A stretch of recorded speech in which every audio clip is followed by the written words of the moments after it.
Hey guys, just want to do this really quick video to kind of explain something I've been thinking about for a while now. This is going to segue into a couple of other videos uh, centered around self-reliance, trust, which way it should go with the government, family, and finances.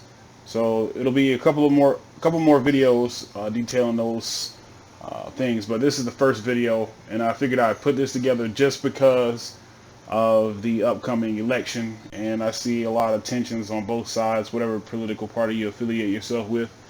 Um, One saying go this way, this is the best way, but I just want to break something down, and hopefully you guys can understand it. This is not an attack on any political party, and it should be non-biased. But I'm going to go ahead and explain it to you. Here's the breakdown.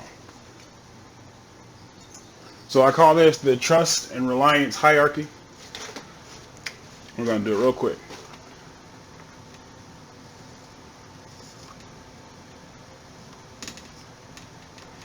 All right, so that's you at the top. This is the person that you can trust 100%. Can you guys see that okay? Maybe not. Let me write it a little bit bigger. Or you know what? Let me just bring the camera in. You don't need to see me.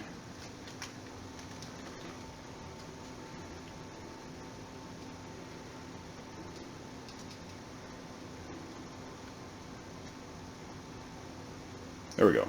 That might be a little bit better. Yeah, because you guys don't need to see me. All right. So you at the top, that's the person that you can trust the most. 100% all the time. This individual shouldn't let you down. Okay? Next in the group, it's going to be parents.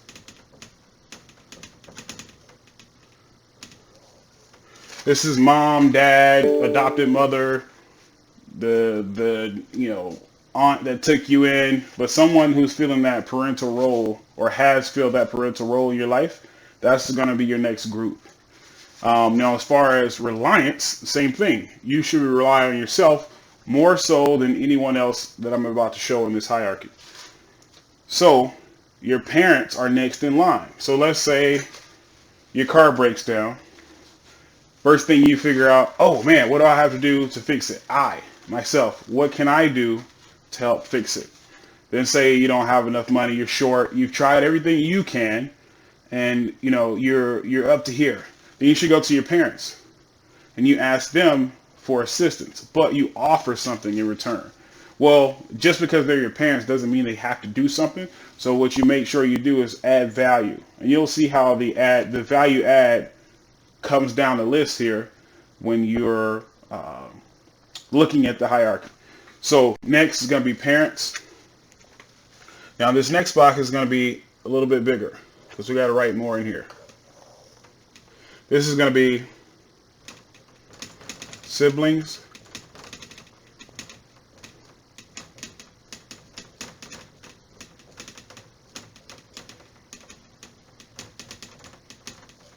siblings and extended family. Now I group these together for a specific reason.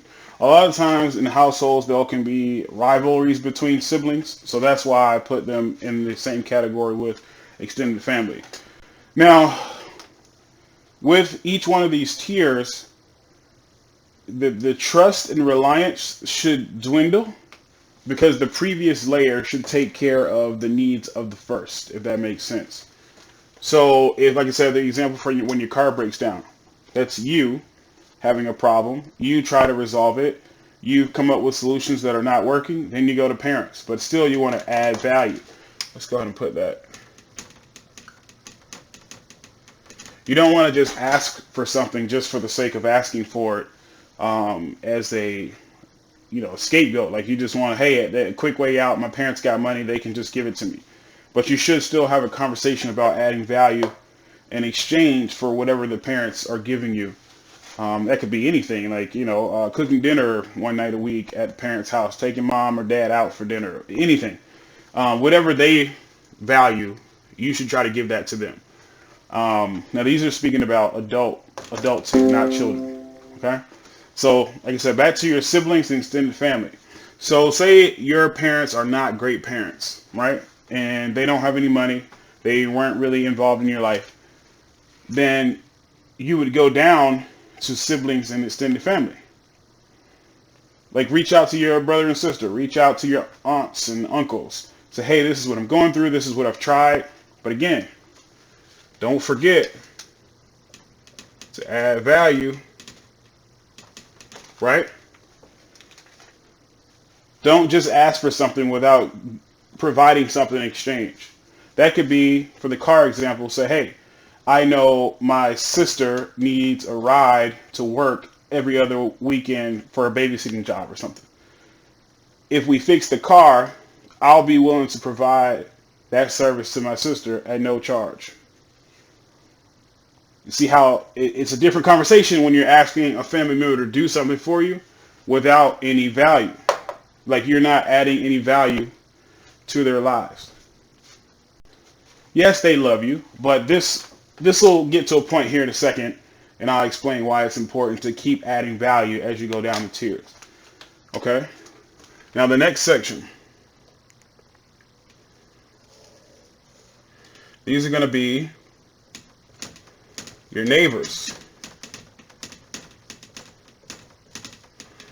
Now, obviously, you know what a neighbor is. Your neighbors are going to be just in your immediate area. The people that you invite over for dinner. The people that, your kids play together on the weekends, or they're in a sports league or something like that together. This group here should be your next go-to. Now, because these are not relatives, you really need to bring extra value here. Right? I would say bring more value here. Give as much value as you can down the hierarchy, but for this video and for this chart, you need to add a bunch of value here. And the reason I say that is because there's no biological connection with this upper group. Right? And we all know that some neighbors can be petty and some neighbors like to gossip.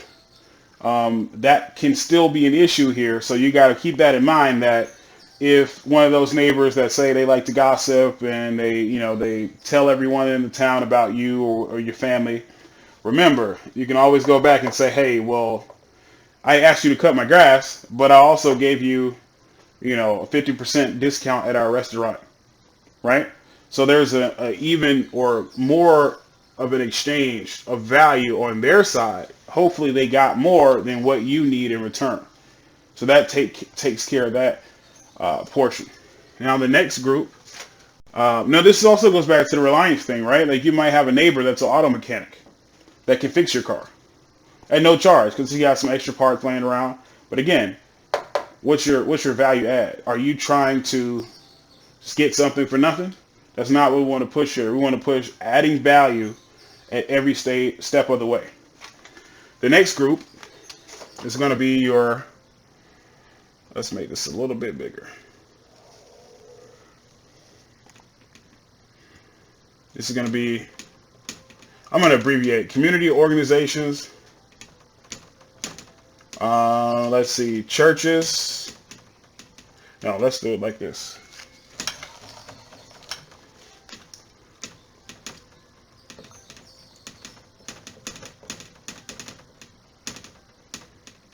We'll do religious groups. Charities are in there. I guess that's the same as, spell that right? Charities. I guess that's the same as community organizations, but these are the groups you want to go to after or if any one of these are not involved in your life and you feel like you can't rely on them, I would still go to them just to respect the hierarchy. But if you're destitute, and let me just make a point here too as well. Like I'd imagine that the distribution for families that fit the mold, the parents love them, the siblings love them, extended family, neighbors all get along, would look something like this. Just a standard, something like that, where most of the people will fall in this range. So that's really who we want to target here. There'll be outliers on either side of the chart. But there'll be some parents down here like drug addicts, don't love their kids, domestic violence against the children. Like all that stuff could be down here as well. Um, but that's a real issue that people deal with. Um, but we're really talking about the bulk of individuals, parents, siblings, extended family, neighbors, community, religious groups all fall in that distribution. All right, so let's erase that. All right. So again, that same example I was giving with the cars, with your car breaking down. There's a lot of organizations that do like maintenance on vehicles. I think you can even get a free car. Your church groups, usually if you need some type of assistance, they can either find resources for you to help you do that.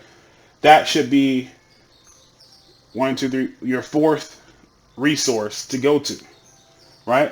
And that's fair to say that you're already involved, hopefully, with one of these organizations, right? Because again, we're going to talk about adding value.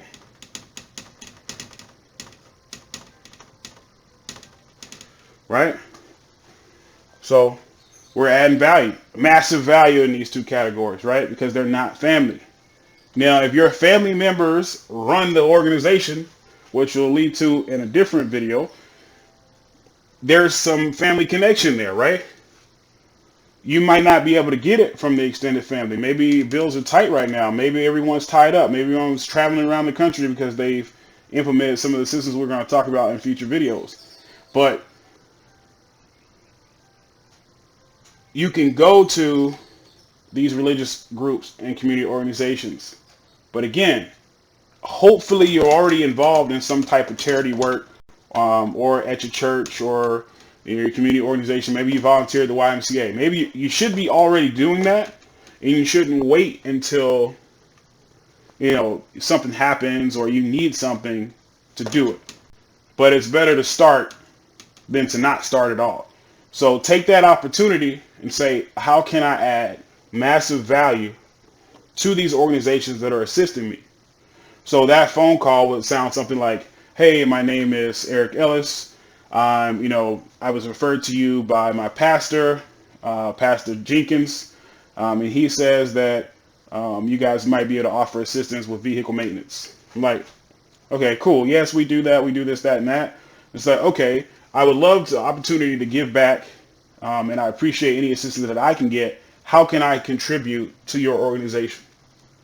Now, that could be a monetary donation. That could be, usually it's just time, right? Like committing some of your time to help out not just the organization, but someone else that might have been in your shoes, right? So you're going to add massive value. I'm talking about like, you need to find out like if you can help the lady at the front desk with her kids or something. I don't know what it may be, but I mean massive value in these two areas. Like I would say this is probably one of the bigger ones. Let's do 4.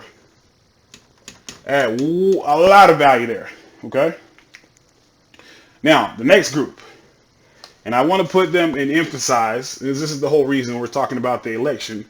Can you guys guess which group I'm going to put on the board next? Any guesses? All right, cool. Time's up. I'm sure you all guessed it. Let's do it like this. We're going to give them a space.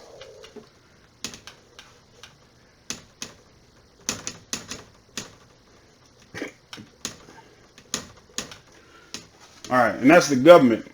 I say it like that on purpose. The government should be the last group that you as an individual should go to seek help. The last organization or group you should go to and trust and rely on is the government. Right? This is the very last group. I say it again. This is the last group anyone should go to for assistance or reliance or trust.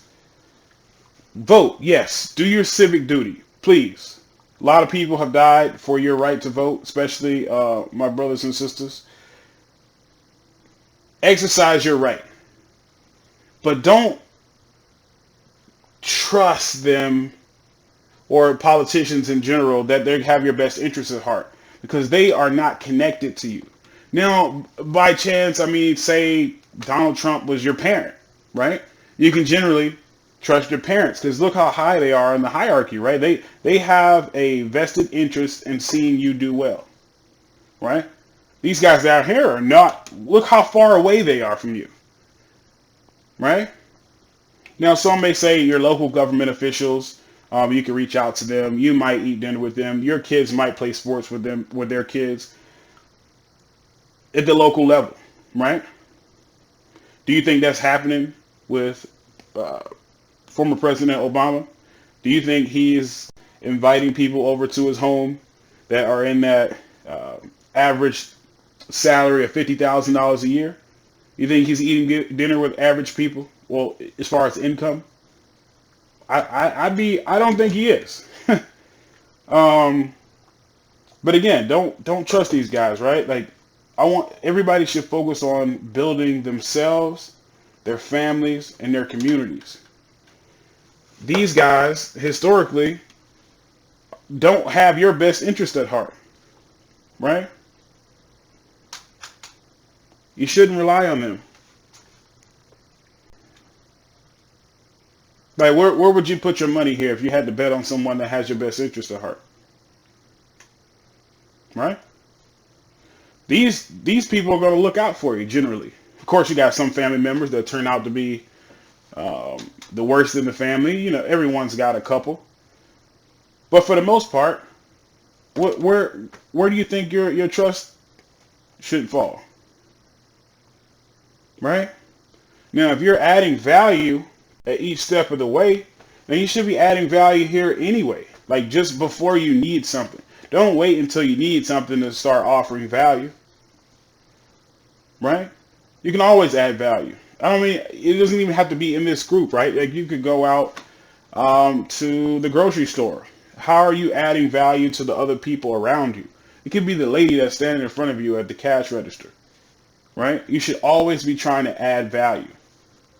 Now, this will lead into later videos, but that pretty much sums it up of why I essentially thought about this is how can we be better as a society? And we need to build this structure first. This will fall in line once this is built. This will fall in line once this is built. I'll say it again. This will fall in line once this is built strong. Right? Even though you're paying taxes, even though your money's going like this, right? I still don't rely on them to fix the roads. I still don't rely on them to direct traffic. I still don't rely on them to do anything efficient, right? Because they're not connected to the source. You, your neighbors, your community, you guys are connected. If there's a pothole in the neighborhood, who's the first to discover it? You think it's the government that's just randomly driving around looking for potholes? No, it's you. Your neighbors, your parents, your extended family that's reaching out and say, hey, we got a pothole in the road. You know, someone damaged their car. And then guess what? They take 3 months to come out and fix it. Right? Even though you're paying them. I want you to disregard that you're paying them because we got a way around. You can avoid most of this. Disregard that. Right? We have a tendency to believe that since we're paying someone to do a job that we feel bad when they don't do it, and we want to get rid of them or fire them and then replace them with someone else. But the system is the problem, right? Think about this. This is something I'll lead to in the next couple videos. We're going to cut it short. If that's the flow of money, wouldn't it be better for your money to flow like this? Right? Wouldn't that be much better? If your money flowed this way, right? Right? And actually, the government gives tax incentives if you use that money and pay these guys.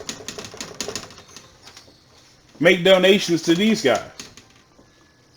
That's a tax write-off. Why is that? Why the government is encouraging by not, essentially that takes away from your taxable income by donating to these groups. Come on, man.